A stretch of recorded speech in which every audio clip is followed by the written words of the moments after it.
Criminal Record Episode 2 begins with June checking Maria's pulse, but it is confirmed she is dead. June races over to the block of flats and gets the lift to the 9th floor. When she reaches the 9th floor, she enters the apartment where the murder took place and finds signs of damage and paint everywhere. She spots a white man in there, follows him to the lift and enters. She tries to fight him, but he grabs her and assaults her. Later on, June is in hospital, and Chambers turns up to inform her that the man who ran away is called Clive Silcox. She checks his criminal record and learns of his history of sexual assaults. She plans to pursue this man for Maria's murder and to prove Errol is not guilty.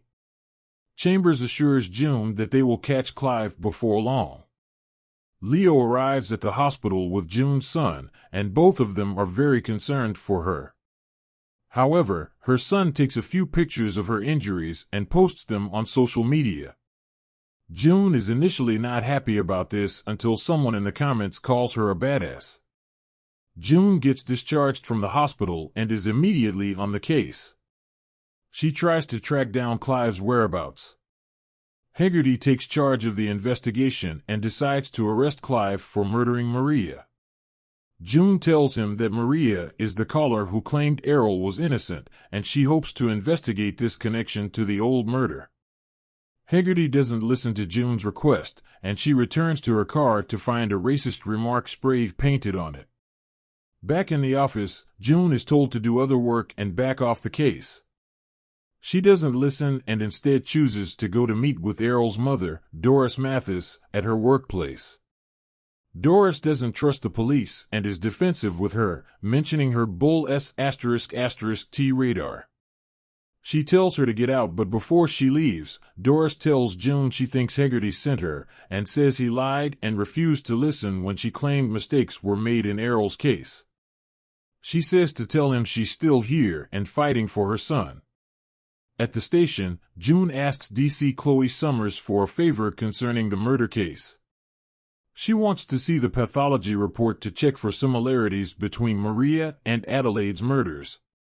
June meets with Sonia, and she tells the detective that she spoke with Doris, who reveals to her that Clive and Errol went to school together, and she knew the family. She thanks her, and Sonia leaves. June gets annoyed with Leo about his ignorance of the racism in her professional life after she tells him about the investigation into her searches while at her son's football match. June receives a call about Clive's possible location and walks away from the match. She follows the lead and visits the house of a woman whom she believes has a link to Clive. The woman acts in a strange way, which makes June suspicious. She calls in a sighting of Clive at the location. Backup is 6 minutes away, and as she waits in the car, she spots signs of a possible assault, bangs on the door and accesses a neighbor's garden to chase it up. She climbs over the fence and rushes into the house, which is now on fire. She rescues 2 women and stops Clive before he can escape. Hegarty turns up at the scene of the fire and acknowledges June.